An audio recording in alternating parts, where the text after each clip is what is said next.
সমাগত বিধানসভা নিৰ্বাচনৰ পূৰ্বে কাৰ্বি কল্যাণমূলক স্বায়ত্তশাসিত পৰিষদ গঠন নকৰিলে বিজেপিৰ পক্ষত ভোট বৰ্জন ঘোষণাৰ সংবাদমেল।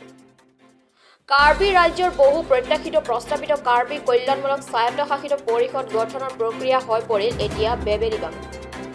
কেবিনেট অনুমোদনৰ পাছতো গঠন নহল বহু আকাংক্ষিত কাৰ্বি কল্যাণমূলক স্বায়ত্তশাসিত পৰিষদ। কাৰ্বি বিদ্ৰোহী সংগঠনৰ সৈতে কেন্দ্ৰীয় আৰু ৰাজ্য চৰকাৰৰ ত্ৰিপাক্ষিক শান্তি চুক্তি মৰ্মে প্ৰস্তাৱিত কাৰ্বি কল্যাণমূলক স্বায়ত্তশাসিত পৰিষদ গঠনৰ ত্বৰান্বিত হোৱাৰ পূৰ্বে হৈ পৰিল স্থবিৰ। কাৰ্বি কল্যাণমূলক স্বায়ত্তশাসিত পৰিষদ গঠনৰ নামত চৰকাৰে কেৱল কৰিলে ভেকোবাহনা। 2025 প্ৰৱৰ্তনৰ ভিত্তিত বিধানসভাত প্ৰস্তাৱিত বিধেয়কখনক লৈ এই পৰ্যন্ত কাৰ্যকৰী ব্যৱস্থা গ্ৰহণ নকৰিলে চৰকাৰে। শান্তি চুক্তি অনুসৰি 3.6 দফা কাৰ্যকৰী নকৰাত লৈ ক্ষুব্ধ কাৰ্বি সমাজ।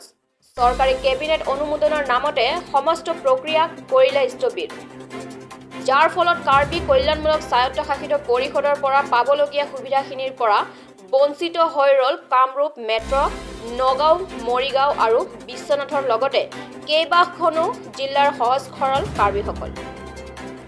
চৰকাৰৰ এই চৰম বঞ্চনা আৰু মিথ্যাচাৰক লৈ সৰব কাৰ্বি দল সংগঠন। সহজ সৰল কাৰ্বিসকলক পৰিষদৰ নামত কৰা চৰকাৰৰ এই অন্যায় মানি ল'ব পৰা নাই কাৰ্বি সমাজ। সাধাৰণ নিৰ্বাচনৰ পূৰ্বে কাৰ্বি কল্যাণমূলক স্বায়ত্তশাসিত পৰিষদ গঠনৰ দাবী কাৰ্বি দল সংগঠনৰ। অন্যথা বিজেপিৰ পক্ষত ভোট বৰ্জনৰ সিদ্ধান্ত কাৰ্বি সমাজৰ। আজি বিশ্বনাথৰ দিলাচাঙত অনুষ্ঠিত হোৱা এক সংবাদমেল যোগে এই ঘোষণা কাৰ্বি জাতীয় দল সংগঠনৰ।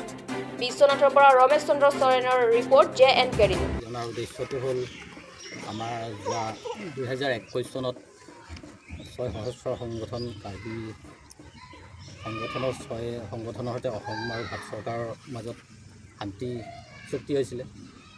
কিন্তু আজিলৈকে আমাৰ 3.6 যিটো ক্ল'জটো আজিলৈকে ইমপ্লিমেণ্টেশ্যন হোৱা নাই। তো আজি আমাৰ কাৰ্বি আংলং আৰু ডিমা হাছাওৰ বাহিৰত থকা কাৰ্বিসকলে আজি ৰানিং গভৰ্ণমেণ্টক আজি 3টা টাৰ্ম আমি সহায় কৰিছোঁ। তেখেতসকলক MP ইলেকশ্যনতো সহায় কৰিছোঁ, বাই ইলেকশ্যনতো আমি সহায় কৰিছোঁ আৰু পঞ্চায়ততো তেখেতসকলক আমি সহায় কৰিছোঁ।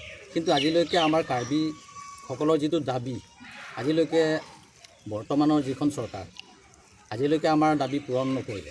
তো আজি আমি আপোনালোকক মাতাৰ উদ্দেশ্যটো এইটোৱে, আমাৰ দাবী কেতিয়া কৰিব বৰ্তমান। আজি আৰু 2টা দিনৰ পিছত চাগে অধিৱেশন জাৰি হ'ব।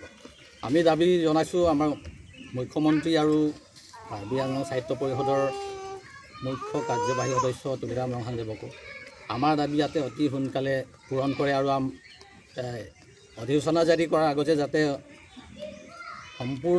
পূৰ্ণাংগভাৱে আমাৰ এইটো কাৰ্বি ৱেলফেয়াৰ অট'নমাছ কাউন্সিলটো গঠন হয়।